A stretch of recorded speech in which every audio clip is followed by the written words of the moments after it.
por lo que puedo apreciar, este Bairoleto, a través de la canción, ¿no? En un momento el cantante ahí hace como loas hacia Bairoleto. Y bueno, y todos los que sabemos más o menos la historia de este...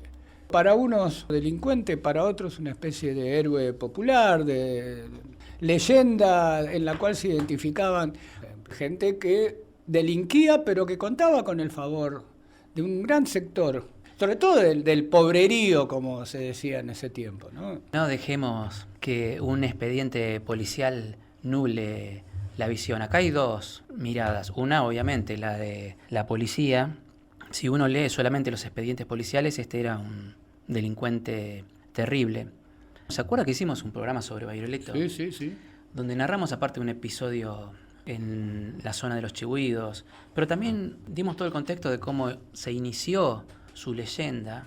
Y en un momento dijimos, querido por los pobres, querido por anarcos, como dice la canción de Gieco, ¿no? Ya con eso nos basta, porque hay una red de encubrimientos muy grande que la policía es como que subestima. ¿Y quiénes encubrían a Bairoleto? Los pobres. Hablamos de su origen anarquista, hablamos de las injusticias que sufrió, no como justificativo por el delito de haber matado a un policía. Hablamos de sus orígenes humildes. Si nos guiamos solamente por el expediente policial, tenemos que solamente relatar una parte. En este caso sí lo estamos haciendo, más que nada porque justamente el hallazgo es el expediente policial de la banda del Rubio que queríamos contar porque estuvo guardado durante 80, 90 años y de golpe sale a la luz. Volviendo al tema musical, que no quería olvidarme de este tema, así como vamos a cerrar el programa con Saúl Huenchul, también una canción referida al gaucho Bairoleto. Esta canción que acabamos de escuchar es de Juan Urquizú, La muerte de Bairoleto. Juan Urquizú está haciendo un camino parecido al de Saúl Huenchul, solamente que es mucho más joven. Gracias a Dios que aparecen estas personas manteniendo vivas estas historias, estas leyendas. Después cada uno que la interprete o que se ponga de un bando y diga es así o es asá, pero se agradece que aparezcan estos jóvenes que cuentan estas historias, estos juglares, encima con todo el estilo nuestro del campo argentino. Quería seguir contándole el tema de Aquel segundo golpe. aquel segundo golpe, porque a partir de ese momento, a partir de ese primer golpe, la banda como que estuvo un tiempito guardada, pero volvió a la carga. Y de abril a julio, donde ya hacía más fresco, me acuerdo. ¿Se acuerda de aquel La julio? noche aquella de abril estaba fresquita para hacer abril y a principios de abril, pero ya acá el 25 de julio... Esa vez el objetivo fue una casa de comercio, como siempre, de Pedro Brusaín, que estaba también ahí en la zona del Cuy. Acordémonos, el departamento del Cuy es el departamento que está en Río Negro, pegado al Limay. Tenemos el departamento de General Roca y adyacente tenemos al departamento del Cuy. Una zona, imagínense, si está despoblada ahora, imagínense lo que era en aquellos tiempos. Para que la gente se ubique, tenemos Cerro Policía, Aguada Guzmán, pueblos muy chiquitos. Y mucho espacio. Después ya el próximo departamento sería Mencué, donde también hay un pueblo que se llama Mencué, que a lo mejor tiene un poquito más de habitantes, me refiero al pueblo, pero ¿cuántos más habitantes que Aguada Guzmán y que Cerro Policía? Se podrán contar por decenas, por 1 o 2 centenas, no más de eso. No tengo los datos exactamente. La zona del Cuy fue justamente escenario de varios episodios de la banda del Rubio y de sus secuaces, ¿no? Armados con Winchester, con revólver, con sus cuchillos también. Aquel 25 de julio de 1932, al caer la noche, siempre los asaltos los hacían a la noche, se acercaron sin hacer ruido al comercio, que estaba bien en una zona descampada. Cuando estuvo todo en calma, el Rubio avanzó. Siempre era el que avanzaba primero. Siempre el Rubio era el que entraba primero. El modus operandi del grupo era, el Rubio entraba primero, atrás seguía Bruno Brach, y los dos hermanos Rodríguez se quedaban afuera haciendo de campana, como usted bien sabe, de acuerdo a lo que comentó. Seguían sin hacerme caso para esa época. Mire que le decía, Pero esta vez sí se toparon con la familia, porque una vez adentro se encontraron con Brusaín y su familia, Y rápidamente actuaron, los sometieron, los ataron, se aseguraron de que no pudieran dar ninguna voz de alarma.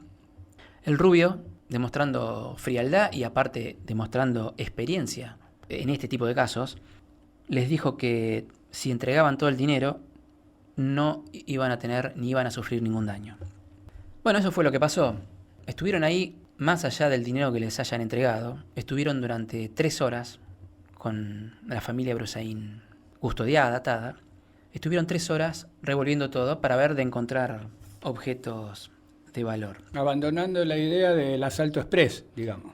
Se movían con total frialdad, sin nervios, lo que demostraba una gran experiencia en este tipo de tareas o trabajos. Lo que les había dado la familia Brusaín, que generalmente les dan algo como para que se vayan, pero no les dan todo, no les dicen, acá está lo que andás buscando. Lo tuvieron que buscar y encontraron dineros, alhajas, también encontraron armas.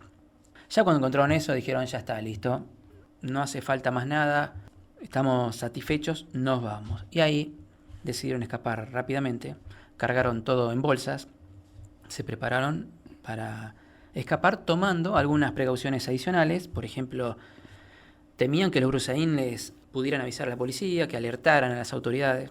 Los volvieron a atar y amordazar, pero esta vez no a la vista de ellos, sino en un lugar, en una biblioteca cercana que estaba ahí en la Casa de Comercios. Desconectaron las líneas telefónicas, eso fue algo que me llamó la atención, siendo que es el año 1932.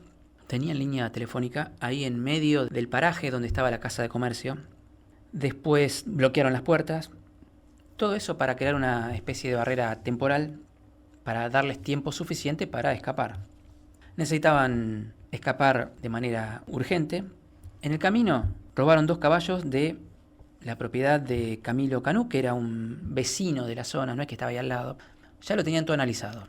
Iban con sus caballos, no se pudieron llevar caballos de ahí, pero dijeron, bueno, antes de salir pasamos por la casa de Don Camilo y le sacamos los caballos. Tenían todo estudiado, ¿no? Esto no era nada improvisado. Sí, no se llevaron 2 caballos. Se llevaron 2 caballos que eran de los buenos, de los buenazos. Según dice la policía, eran perfectos para la rápida fuga que necesitaban realizar. Al menos así dice el expediente policial. Deciden escaparse para la lejana margen del Río Negro. Digo, le agrego lo de lejana, se lo agrego yo. Porque estaban más cerca del Limay. Pero deciden irse para el lado del Río Negro. Y acá lo que hay son suposiciones. El Limay tal vez lo tenían a una decena de kilómetros, o algunas decenas de kilómetros. El Río Negro estaba más lejos. Había que hacer casi 100 kilómetros. Lo que pasa que a ellos les servía estar lejos de esa zona lo más rápido posible. O sea, cuanto más kilómetros hubiera desde el lugar donde cometieron el asalto hasta donde los pudieran llegar a perseguir, cuanto más lejos mejor.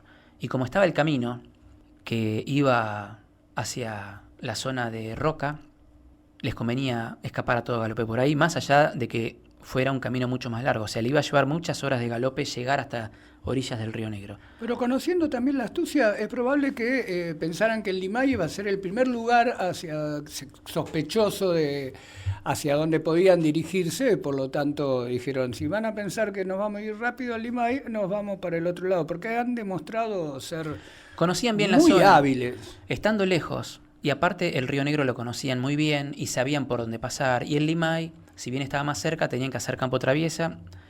Cuando los alcanzara el amanecer no iban a estar tan lejos de la zona, porque iban a tener la dificultad justamente de no poder salir a todo galope, sino de tener que estar yendo prácticamente al paso por lugares de difícil geografía. Tuvieron un problema cuando pasaron por Aguada Guzmán, porque la policía de alguna manera se enteró, alguien dio aviso, alguien sospechó algo, avisaron a la policía y en Aguada Guzmán los estaban esperando. Aguada Guzmán, más o menos, a ver, siempre digo, saliendo de General Roca, estoy haciendo memoria, espero no equivocarme, tenemos el Cuy, tenemos Cerro Policía y tenemos Aguada Guzmán, en ese orden, yendo de norte a sur. Pero en Aguada Guzmán la policía los intercepta. Hubo un tiroteo bastante intenso y ahí es donde el rubio, que se enfrenta a la policía, pierde alguno de los caballos que ellos llevaban con las bolsas cargadas. Lo que habían robado lo perdieron en Aguada Guzmán. Fue bastante problemático esa escapada, esa huida. No obstante, lograron sortear a la policía y siguieron su galope hacia la zona del Río Negro. Cuando llegan a la zona del Río Negro, los está esperando también la policía. La policía ya estaba enterada, estaba informada, no los pudieron parar en Aguada Guzmán, los pararon casi 90 kilómetros después en la zona del Río Negro. Ahí es donde hubo un tiroteo de esos legendarios, de esos que nosotros decimos se parecen a los del lejano oeste, esas películas, a esos western, pero este es un western autóctono. Más allá de todo eso, esto también era un lejano oeste, lo hemos hablado en varios programas. Empezó el tiroteo con los Winchester y los revólveres de la banda contra los de la policía. Según los relatos del expediente, hubo una ferocidad inusitada de ambos bandos. Se tiraron de lo lindo. Sin embargo, la banda logró cruzar el río, pero la policía no estaba dispuesto a dejarlos escapar tan fácilmente, y especialmente sabiendo que esa era la banda del Rubio. Y ya sabían quién era el Rubio. La persecución terminó convirtiéndose en una cacería a gran escala que se extendió por varias provincias. Interprovincial. Sí, en ese caso eran territorios nacionales, no eran provincias, a excepción de Mendoza y San Luis, porque justamente involucró a fuerzas de Río Negro, La Pampa, Neuquén, Mendoza y San Luis, o sea, de territorios nacionales y también de provincias. Fue una persecución que duró varios días.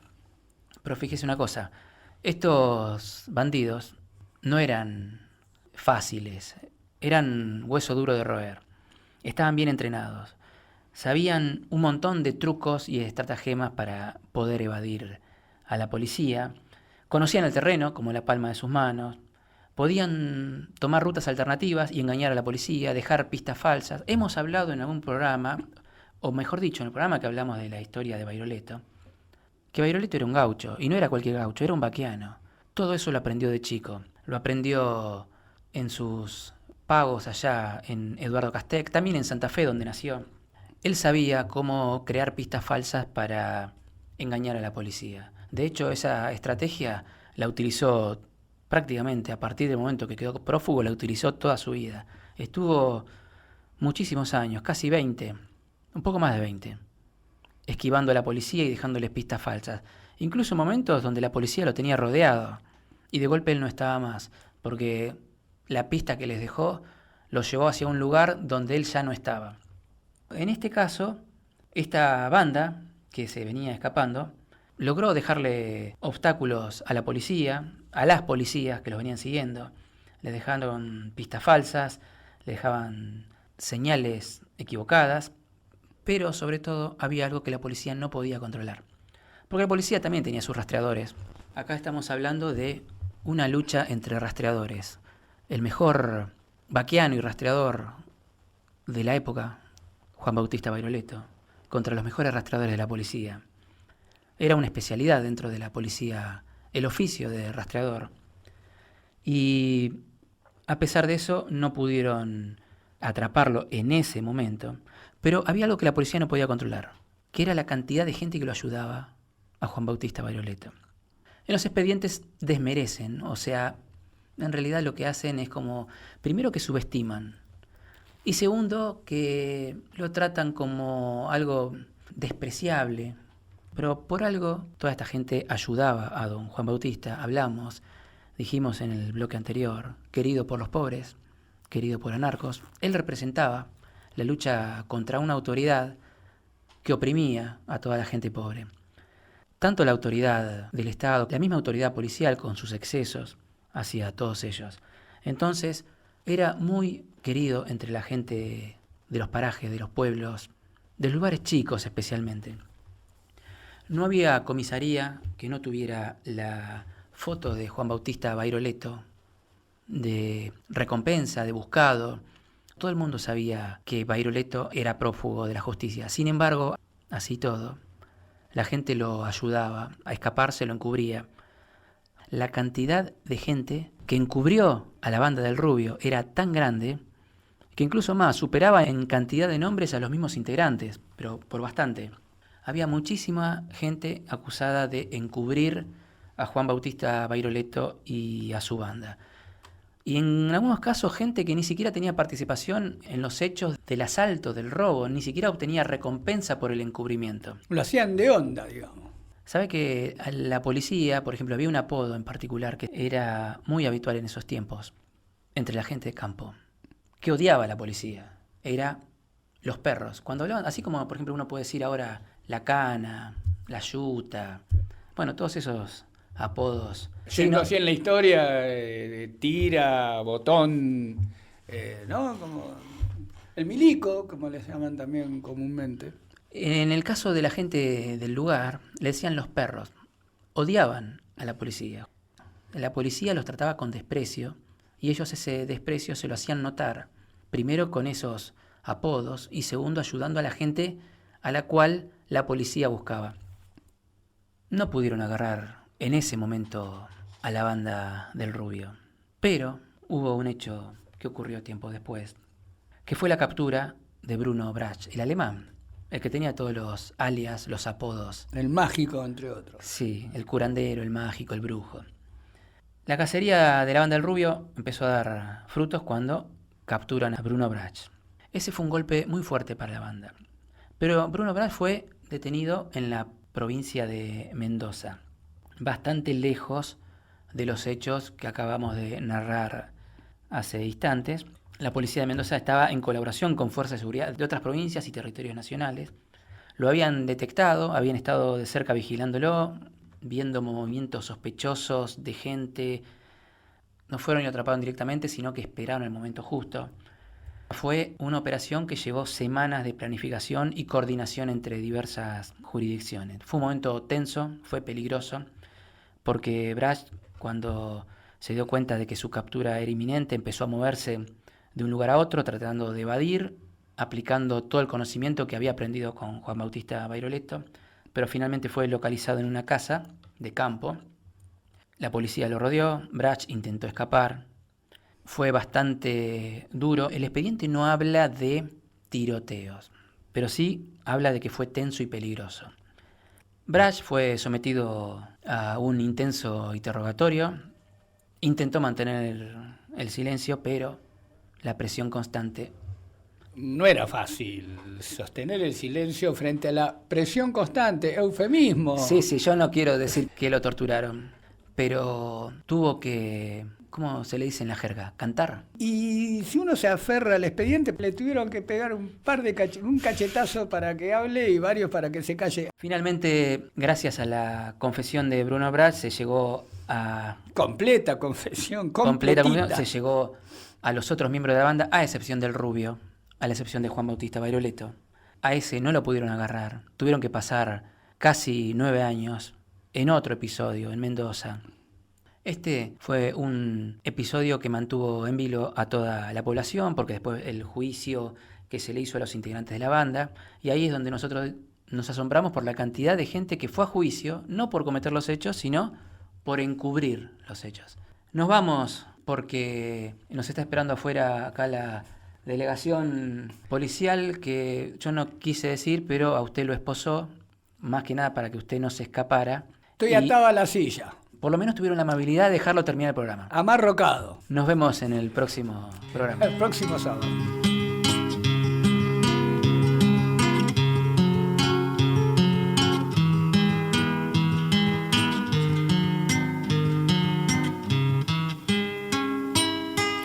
Pelo medio rubio, los ojos celestes, de pañuelo blanco y bombacha gris. Venía como el viento casi del oeste, y alpargata y saco era un gaucho así. Cuentan por la pampa que siempre a caballo lo vieron los ranchos llegar y partir. Incluso se cuenta que anduvo en un vallo no sé cuántos años antes de morir. Cojinillo grande, maletas de lona, donde un gaucho puede llevar pa' comer. Este traía bala junto a las caronas y 44 que podían ver. Era Bairoleto, el gaucho que digo, un mal elemento para la sociedad, pero entre los pobres un señor amigo y el más asesino para la autoridad. De mirada fría y ojos muy hundidos, decían los partes cumpliendo su rol, pero eso, señores, siempre ha sucedido, de mirar al viento y andar bajo el sol. Quedó en la cautiva como una neblina, una cruz de palo y un raro estupor, cuando en el asalto moría Molina por no obedecerle a Juan Salteador. Aquel Juan que anduvo pero ya cansado, se cambió de nombre buscando la paz, con una familia y un triste pasado, como alguien que paga por su libertad. Pero la soberbia de algunos señores que se creen los dueños de todo a su ver,